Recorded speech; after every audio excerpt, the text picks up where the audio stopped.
Shalom. Sesuai dengan tema bulan ini yaitu testimoni, maka Good News kali ini saya beri judul Suara Tuhan, yang merupakan testimoni atau salah satu kesaksian pribadi bagaimana Tuhan izinkan saya mengalami. Salah satu kesaksian yang bagi saya cukup spesial tentang suara Tuhan ini. Mungkin ada hal-hal atau kata-kata yang seperti agak kasar, tapi memang kenyataannya adalah demikian. Saya tidak bisa rekayasa alias apa adanya. Sejak tahun 80-an ketika saya dimasukkan ke sekolah penginjil Bethel Petamburan oleh almarhum Bapak Beni Gerungan, dan beliau menempatkan saya di asrama belakang sampai akhirnya saya dapat pacar di situ dan jadi istri saya. Nah, selama 35 tahun tinggal di Petamburan, saya harus kontak langsung dengan 4 periode preman setempat, yang masing-masing saya punya kesaksian sendiri tentang kontak erat dengan mereka. Lalu yang 3 itu secara berurutan menjadi almarhum, tapi yang keempat masih ada sampai saat ini. Nah, dengan yang terakhir ini, satu saat seperti biasa dia suka intimidasi ke penghuni sekitar rumah saya. Walau saya tidak diganggu, tapi saya tidak suka dengan orang semacam ini ada di sekitar saya. Jadi saya beberapa kali menghadapi orang ini. Sebelum yang terakhir, saya berpapasan persis di lorong yang sempit. Tampak dia sambil mabok, bawa tombak di tangan kiri, pisau di tangan kanan, dan ada golok di pinggangnya. Singkatnya, saya bisa atasi dia walaupun tangan saya sedikit berdarah karena ternyata pisaunya tajam sekali. Lalu saya serahkan dia ke koordinator keamanan setempat. Nah, itu momen kontak erat langsung dengan preman periode keempat itu. Tapi belum berakhir. Satu saat terjadi kegaduhan dari para penghuni sekitar saya itu. Karena ternyata pagi hari ada 5 mobil yang parkir di situ kena baret semua, termasuk mobil saya. Dan mereka memastikan si preman keempat ini yang melakukan.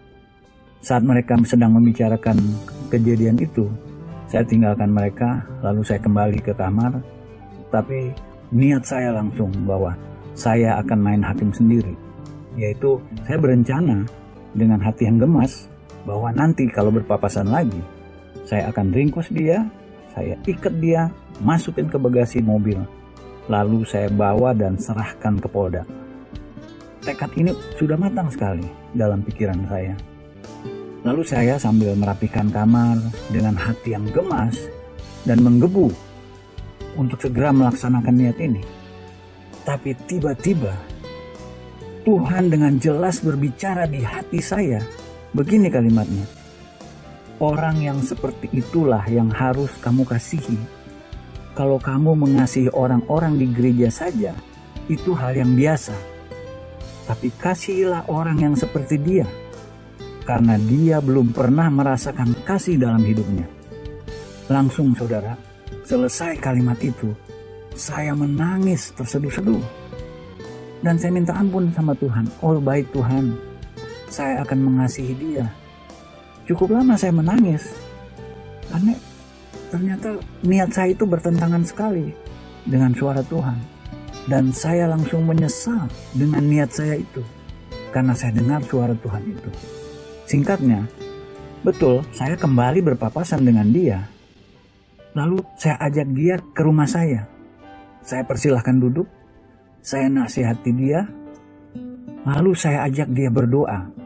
Saya mendoakan dia. Setelah amin, dia juga ucapkan amin. Dan langsung dia berikrar pada saya.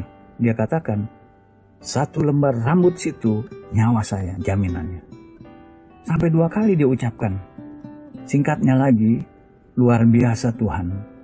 Ternyata sejak saat itu, dia menjadi malu untuk datang lagi ke belakang. Dan akhirnya, sampai saat ini, dia tidak pernah lagi datang ke belakang, ke hunian kami.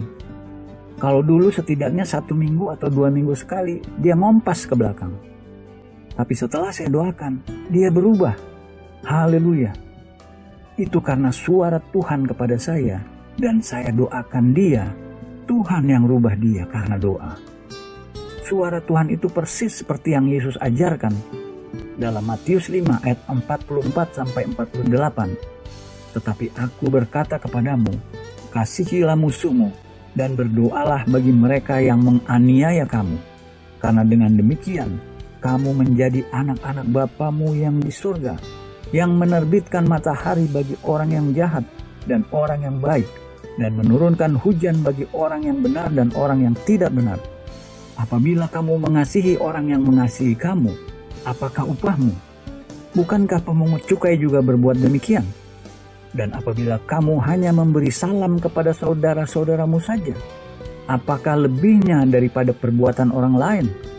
Bukankah orang yang tidak mengenal Allah pun berbuat demikian?